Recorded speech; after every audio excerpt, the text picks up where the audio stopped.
I want to see what the difference is between fermenting sourdough at my room temperature, 25 degrees Celsius, and in my chamber at 30 degrees Celsius, which is a temperature that some of you have told me that you've been struggling with. Now I'm going to make two separate doughs in exactly the same way. The only differences will be the temperature that they're kept at and any time adjustments that I need to make to compensate for that temperature difference.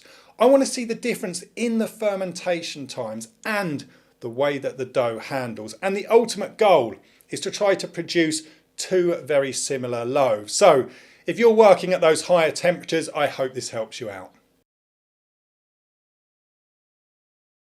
So two doughs, 850 grams each at 70% hydration. Note, the ingredients for the room temperature dough have been sitting at room temperature, which is 25 degrees Celsius.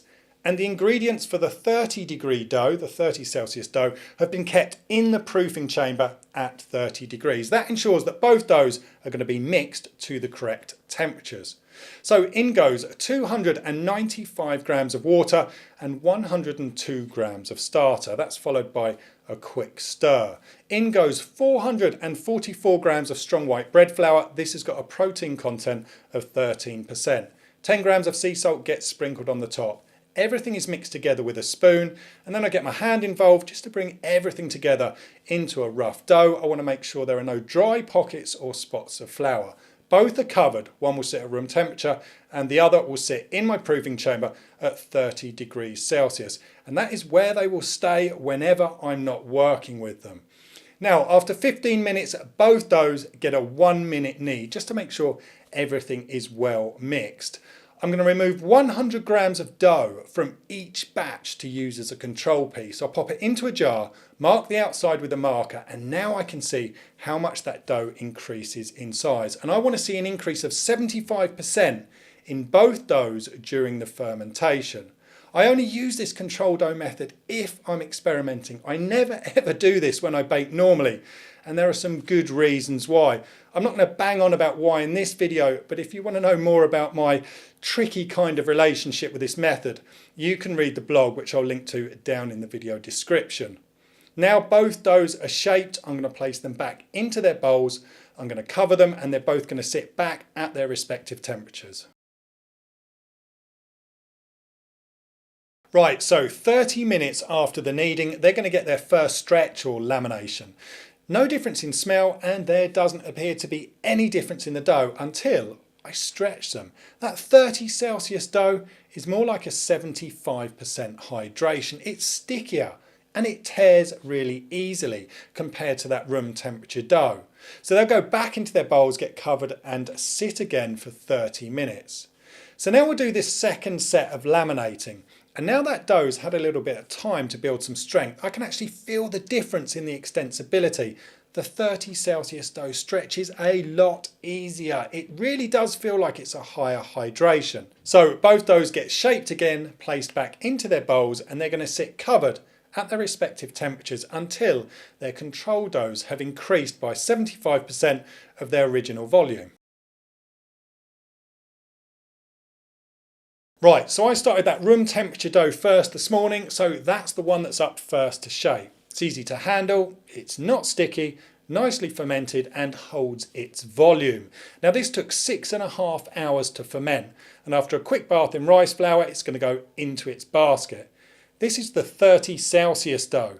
The same thing, it feels like a higher hydration. It's a lot more stretchy, it's a lot more jiggly, it's nicely fermented, but it definitely isn't as stiff as the room temperature dough. This dough only took 5 hours to ferment. It's beaten the other dough by a whole hour and a half. Now that thermometer has got nothing to do with this video. I'm using it to record temperature drops for the calculator. If you want to know more about that, there'll be a link in the video description. So both doughs are going to get covered and they're going to sit at their respective temperatures to prove in their baskets. So the room temperature dough sat covered in the basket for 2 hours to prove, and will now go into the fridge overnight for 18 hours. And this is that 30 Celsius dough. It was proved for 1 hour and 30 minutes. Before I decided to pop it in the fridge, I got a bit nervous. As this dough is warmer, it's going to take longer for that temperature to drop in the fridge. and I was worried that it might overprove. So here we are 18 hours later and it's bake time. Here's that 30 Celsius dough and you can see that the top has caved in slightly, and the warmer temperature of the dough has caused quite a bit of condensation, to be fair, to sit on top, making that dough quite damp. But the room temperature dough is nice, it's dry on the top and the shape has held really well during the proof in the basket. Now both doughs are going to get exactly the same treatment. They're going to be baked on a baking stone that's been preheated to 220 degrees Celsius or 430 degrees Fahrenheit. They'll bake for 20 minutes covered and then 25 minutes uncovered. Right, let's get that room temperature dough scored and baked first. It's exactly where I want it to be. It's nicely proved, it sits down nicely on the peel, scores easily, so straight into the oven it goes. But here's that 30 Celsius dough and you can actually see that the basket is wet from the condensation. I'm going to use a touch more flour on this one just to stop it sticking to the peel. The top has definitely dropped in and it lays flat as soon as it hits the peel. The lamb, thanks again Wire Monkey, isn't as easy to pull through this dough. Now at this point I really was convinced that that 30 Celsius dough was going to be an absolute disaster. I thought I had completely messed up the timings when I proved it in the basket. So let's have a little look. Here's my room temperature loaf out of the oven. And here's that 30 Celsius dough I was a bit worried about. I can tell you I breathed a huge sigh of relief when this one came out of the oven. And I've got to say that straight out of the box, they look pretty similar. And I've got to say I'm quite chuffed about that.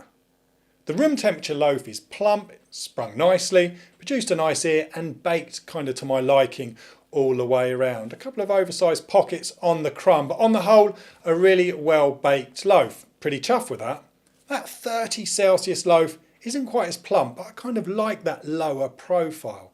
Jumped up in the oven, producing a nice ear and good colour on the crust, a really nice crumb. And there I was, thinking it was going to be a complete and utter disaster.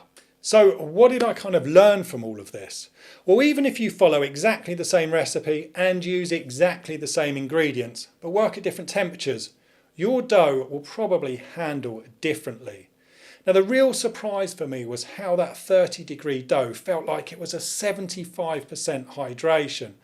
So if you've been following a recipe exactly, but your dough is behaving completely differently, temperature could well be at play.